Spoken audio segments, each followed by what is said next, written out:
there, Sean. Hope you're all doing well. This is your video lesson for today.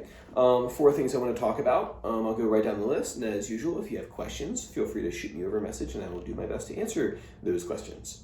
Number 1 is you had a question about the transition from the riff into the lead section. I believe it sounds like this. That last part.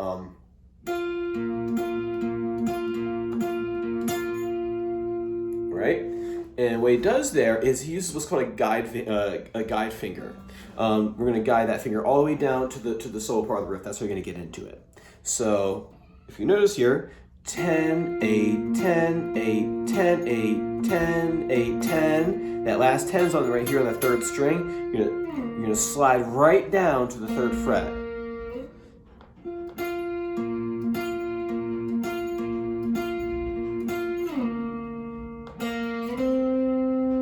And then you go 3, 5 with the 3rd finger. And then you're gonna, the 3 is gonna be now played with the 1st finger. But the first time through, when you slide down from the 10 down to the 3, use your 3rd finger for that, and go up to 5 with the 3rd finger, and now your 1st finger is doing that part right there.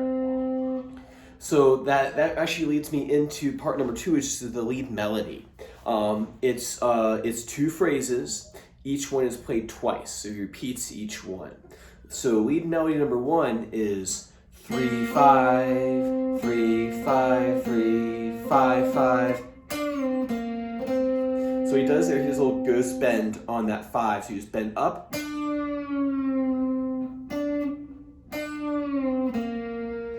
3, 5, 3, 5, 3, 5, 5. Goes bending to the next part. You're gonna play that twice.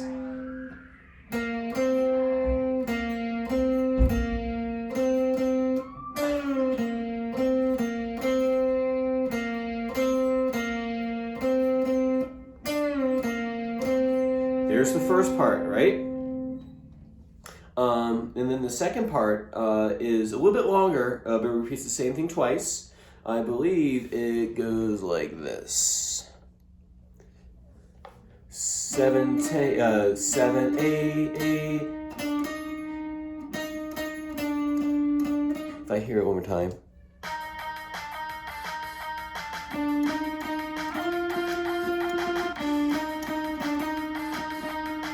I might have messed up.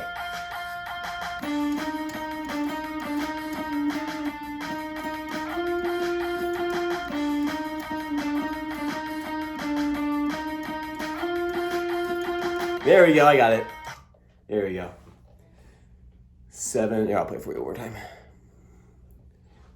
7, 8, 8, 7, 8, 7, 8. So the first 2 are quarter notes. 1, 2, 3, 4, and 1, 2. So the only quick ones in there are the 7/8s, the fast 7/8s. 7, 8, da dum. 1, 2, 3, da.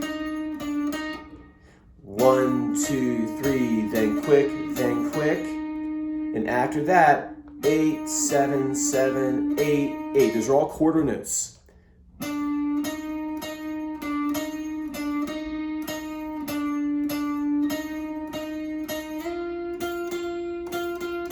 And triplet there at the end. One more time. Actually, I'll mark the ones that are quick. The ones quick, da, da, da. So I'm circling the quick ones. Or actually, I shouldn't circle. I gotta use that for something else.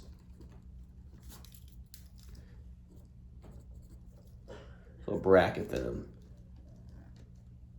7, 8, 8. Make sure I wrote that right.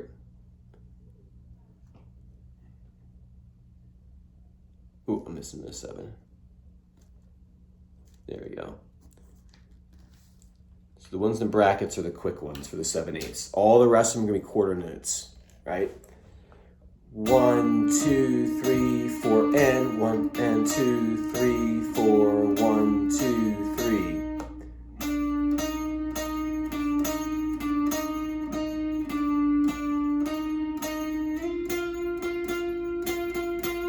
And do that twice.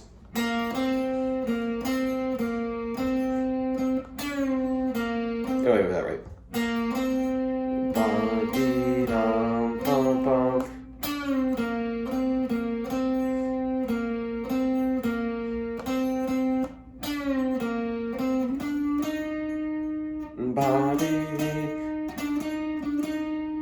Oh, okay.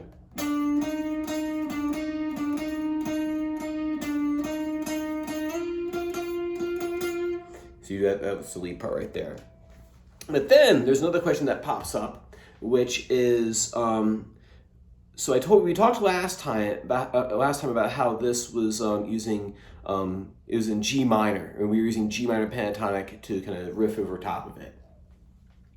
But if you look here, that one of those notes, the 8, is not part of the G minor pentatonic scale. So that begs the question, well, where is it coming from? In this position up here, if I play G minor pentatonic, I'm going to use box 3.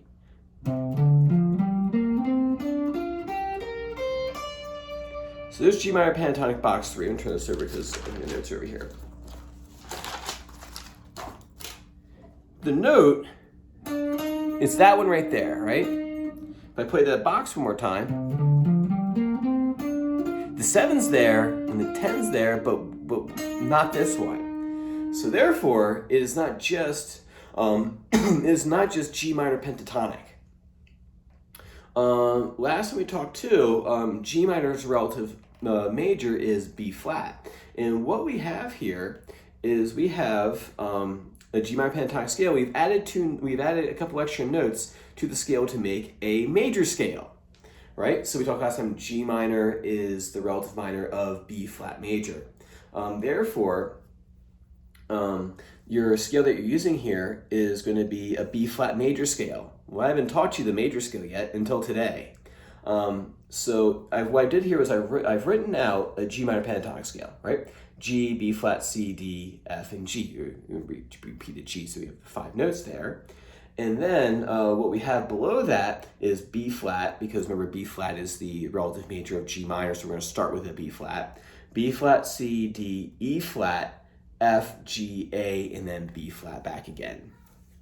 If we want, we can get out our tetrachords and prove that is how you spell a B flat major scale. So what I did here is I've written out the notes of B flat major and then compared it to the G minor pentatonic, and I've isolated the 2 notes that are different. And it turns out that the E flat is that was in the melody here, the one at the 8th fret right here, is actually a note that's in the relative major scale. So if you want to solo over top of this, and you want to figure out have your melody sound like what they're doing in the recording, you're going to want to use the B flat major scale. And you go, wait a minute, Doug, does that mean I have to learn a bunch of new patterns all over the neck? And the answer is no, because what I like to do is use what I know and add to it to create something new. So if I, for example, take a G minor pentatonic scale that I would use, you can still solo over top of the song, it'll sound fine. 3, 6, 3, 5, 3, 5, 3, 5, 3, 6, 3, 6, right? So it's totally gonna work. But what we're gonna do is we're gonna take that G minor pentatonic scale and add in the missing notes to create a new fingering, but it's still based off of the G minor pentatonic fingering. So you'll still know where all the skeletal structure of it is, but we've added just a couple extra notes in there. To show you what that all means is that instead of going 3, 6, with G and B flat up there, we're gonna add in the A and the E flat into the scale. So G, A, B flat. So rather than being pentatonic, we now have major. Next string down, C, normally you'd play C and D, right? But we need an E flat in there, which is here on the 6th fret. So out of the G minor pentatonic, we just fill in those extra couple of notes.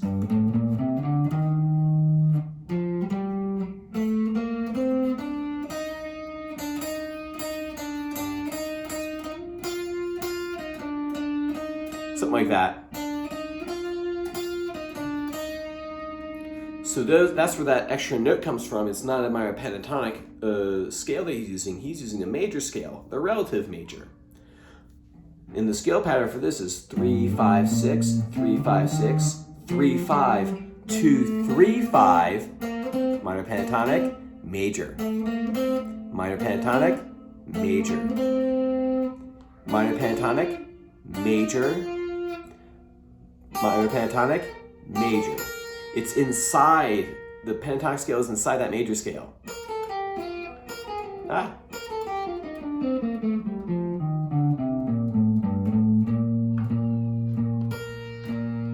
Or finger it this way. So that's how I like to learn the cage major shapes, is by using the minor pentatonic as like my starting point, and then just adding in the extra notes that I need. And that scale pattern is movable all across the fretboard. So even if I played A minor pentatonic, if I had those same notes in,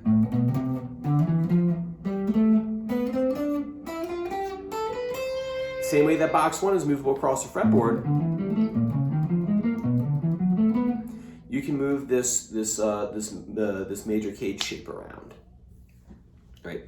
So I want you to practice that major scale shape right there. We'll get familiar with it, and then when you get bored of that, we'll go to the next cage, or we'll go to the next minor pentatonic box, and we'll add in the extra notes that we need to make it a major scale. And if we do it right, we'll go across the whole fretboard just as we did with minor pentatonic. All right, cool. If there's no questions about that, I'll move on to part number 4, which is that strumming part that he has at the end. So you know this shape right here that he's using for the picking, right?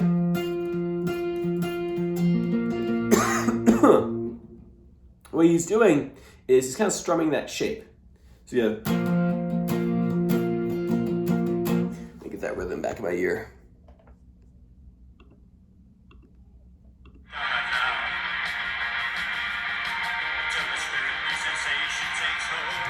So the chord shapes that he's using, 8, 8, 10.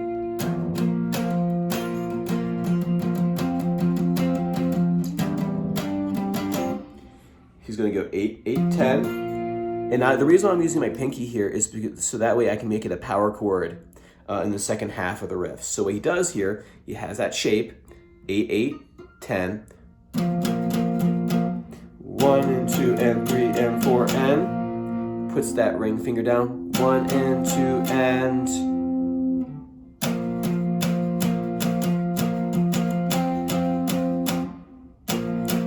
da da da da da da dun dun da da da ba da da da da da da da da da da da da da.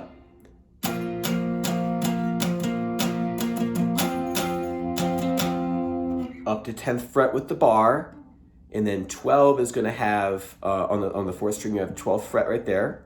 So 10, 12, 10. So you have a little bar there. What he's going to do, he's going to lift that 3rd finger on and off.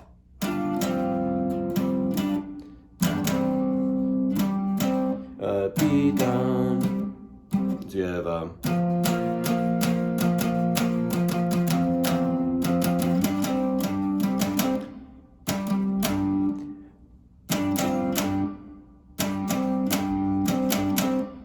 da da da da dee da, dee da dee da dee da. So you have this.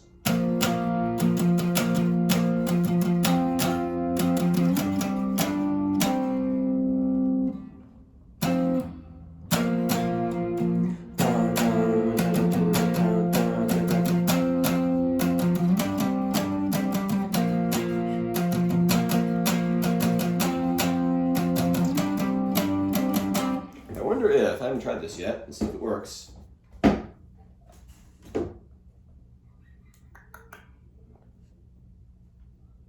Oops, wrong track.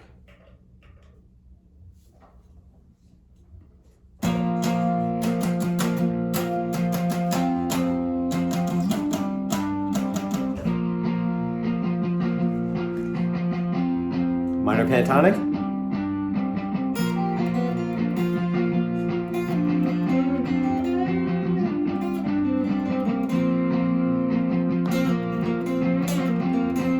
That works, but then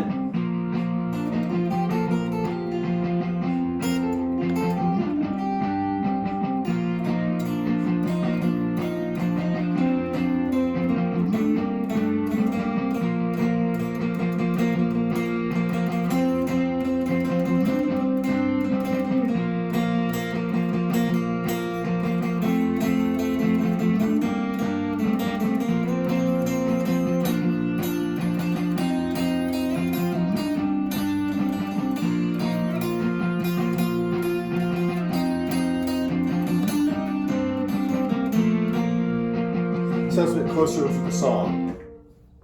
So you can jam over top of it with that G minor, or the B flat major, which remember is the relative major of the G minor pentatonic. Cool, man. So work on that for me. If you want me to take a look at anything, feel free to send it on over. I'm more happy to take a look. And if not, I will see you same time next time. Bye.